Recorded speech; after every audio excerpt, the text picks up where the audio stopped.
Hey everybody, welcome back to our neck of the woods. So in today's video, we might actually be getting our roof on. Stay tuned and we'll see what happens.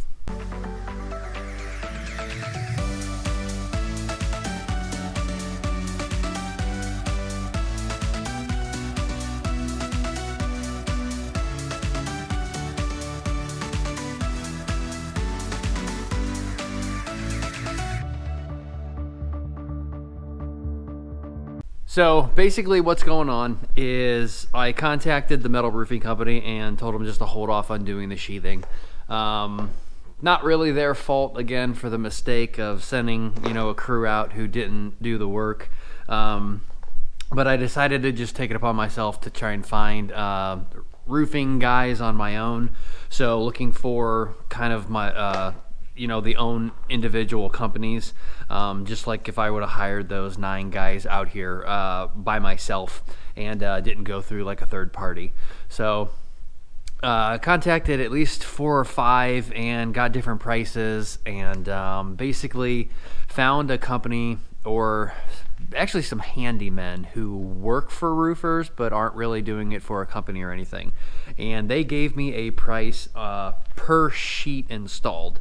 And the reason why I think that's a good idea is because instead of paying like say $6,000 again to have the roof done and not really know how long it's going to take and what they are and aren't going to do, etc.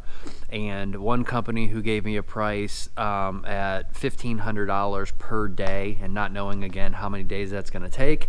The one quote that I got was basically a price per sheet installed. Therefore, today we've got these sheets right here. I think there's 32 left from the original bundle that I got after putting on what's up there now and the subfloor for the storage space, which it turns out is going to be, say, about $900 for today. 4 guys are on their way out. We're going to see how we all work together. We're going to try and knock out these 32, and hopefully that should do the entire garage. I'm not sure. I have to go back up and count.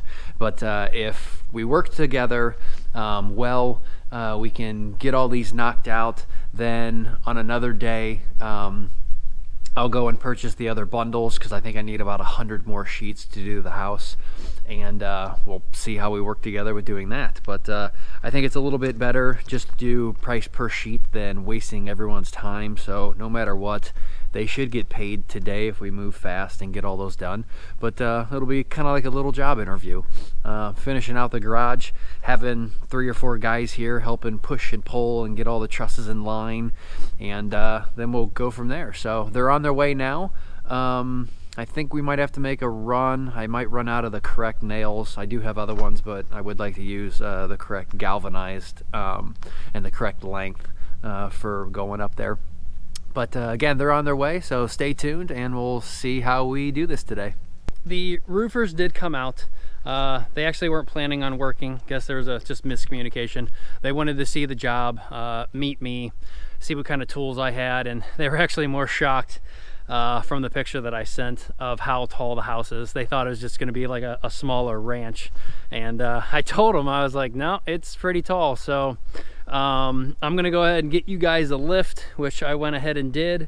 So today I went ahead and knocked out the first gutter or fascia board here on this side of the house, and that fascia board is going to stop right there because the porch roof is going to come down this way.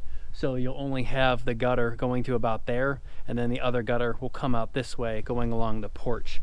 Then I completed all of the ladder on this side finally, and we should be good to go for tomorrow, just to move the lift over and take a look, see at how we're going to do the garage and go from there.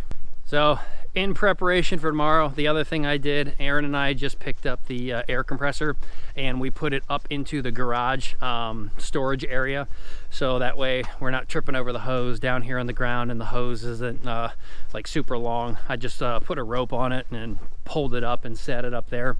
But something I want to show you up here as I'm standing up here, my OCD is kicking in a little bit.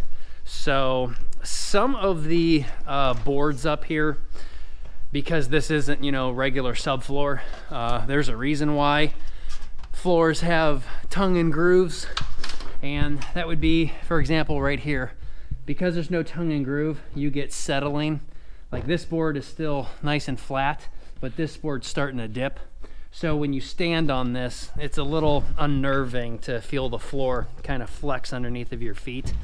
And yes, this is only storage. I'm not going to be up here a long time, but there's just a few spots where, again, like right here, you stand on this right here, and it feels like this is going to cave in while this one is staying strong.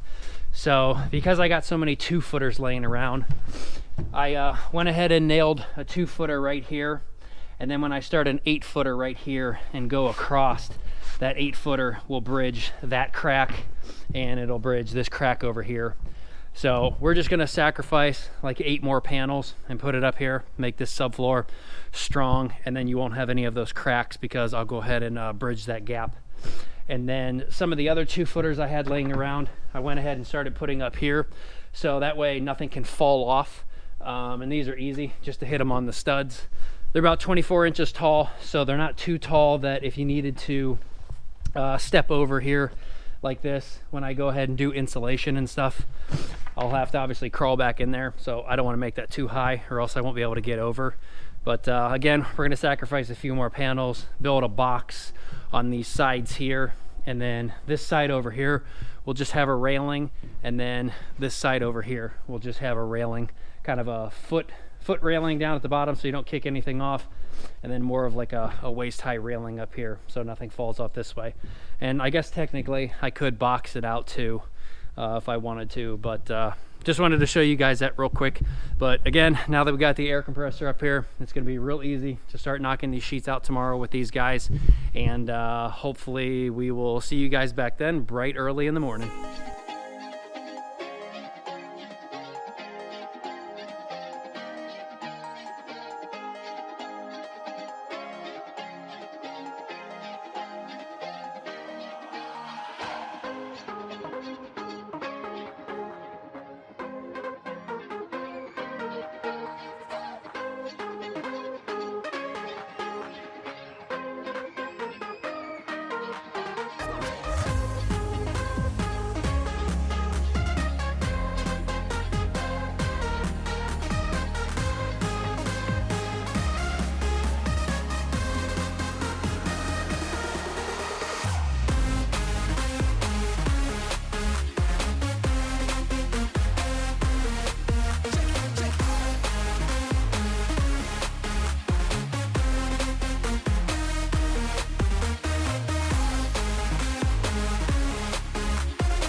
All right, that should wrap up the garage finally. Sorry the GoPro died there, but we got the garage finally finished.